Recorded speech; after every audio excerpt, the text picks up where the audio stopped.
এখনও চলছে পে কমিশনের সভা, যেখানে সরকারি চাকরিজীবীদের গ্রেড ও বেতন স্কেলের নতুন সাজা প্রণালী নিয়ে তীব্র আলোচনায় বসেছে কমিশন। বৃহস্পতিবার ৮ জানুয়ারি দুপুর ১২টায় শুরু হওয়া এই বৈঠক বিকেল ৩:৫০ স্থগিত থাকছে।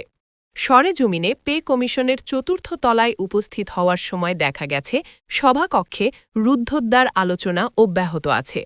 কখন এটি শেষ হবে জানাতে পারেননি সংশ্লিষ্ট কেউ।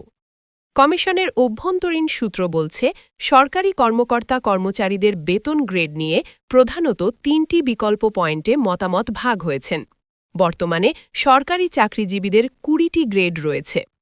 অনেকে মনে করছেন, বর্তমানে এই গ্রেড সংখ্যা রাখা হলেও বেতন ও ভাতার হার যুক্তিসঙ্গত বাড়ানো প্রয়োজন। অন্যদিকে কমিশনের কিছু কর্মকর্তার মতে ২০টি গ্রেড কমিয়ে ১৬টি করা উচিত। অন্য একটি গোষ্ঠী চাইছে গ্রেড সংখ্যা ১৪টি করা হোক।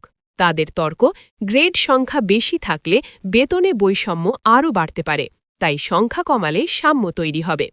সভায় শুধু গ্রেড সংখ্যা নয়, বেতন কাঠামো সহ বিভিন্ন পয়েন্ট নিয়ে বিস্তারিত আলোচনা চলছে এবং এখনও কোনো চূড়ান্ত সিদ্ধান্ত হয়নি।